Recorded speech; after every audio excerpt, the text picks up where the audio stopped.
Robust titles and descriptions. We already talked about this a little bit, so we might glaze through this one. John, let's look at the slides and see if there's anything that we missed that we should talk about. All right. Product descriptions, seller transformation. We talked about that yesterday about the transformation between the haves, have-nots, and the days and the feels. Okay. Yeah, I want to pause there and just remind everybody: your description sells the transformation. It doesn't sell the product.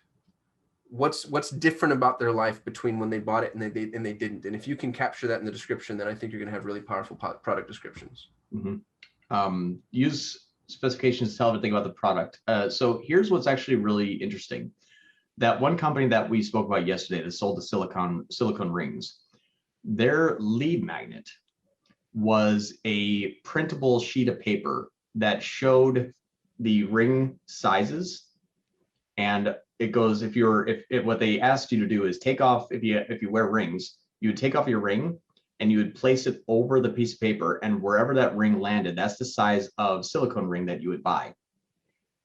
And the cool part about that is if you downloaded the sizing lead magnet, that went into a remarketing audience inside of both Facebook/Instagram and Google to remarket to a person to get them to purchase their first order.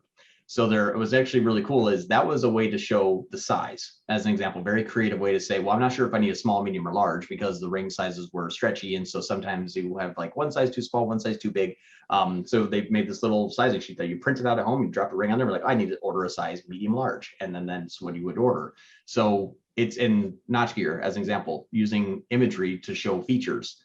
This is not a beer bottle opener, it's stop your hat. Even though it's in every single picture on the homepage, people navigated right to the product page because Smart Shopping brought them there. So we said, hey, what if we had kind of an illustration of how it looked? Yvonne does the I would say, strategy and direction to the client for Facebook, because we don't really run Facebook and Instagram here, but we just, he asked us to kind of give him some pointers. And so Yvonne, was very helpful in giving the instructions on how lifestyle images can help display the material and features in their product ads on Facebook, and then how we're doing also that on Google. But that's something that I think is important. Stock photos, they're good, but there's just a lot of things that I think hopefully you're learning here that can really help be creative in how to sell that product. Google relies on product titles and descriptions to make them machine friendly. Yep. Google specifically for the feed ignores things like alt image text. So that's like something from SEO that won't transfer over into Google. So just a side note there, it's really just that description and title, which is 80 to 90% of what Google's going to use in order to match. And then the rest relies on user engagement. Tip, use Amazon reviews to craft a perfect product description. Yep, that's a great tip. That's from Bohan. That's from one of our YouTube subscribers. It's not even ours. Yeah. He looked at what people say about his products, and then he because semantic architecture is so important. The way people speak, if you can kind of get a sense as to what that is, then you're closer to connecting with them. And so when people are writing reviews about your product, use the reviews in order to influence the description of the product. And you're going to get closer to what your customer thinks about it than if you just do it sterile. So I thought that was a really good tip. Mm-hmm. A good description can be repurposed for other product pages as well as for your ads. Yeah, absolutely.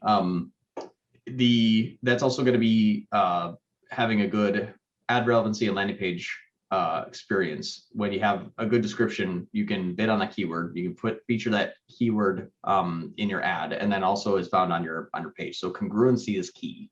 And I think that's something that we probably didn't touch upon a lot, but consistency and congruency is very much overlooked.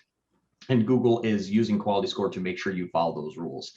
If, again, I'm going to use my red shoe example, just because it works for everything.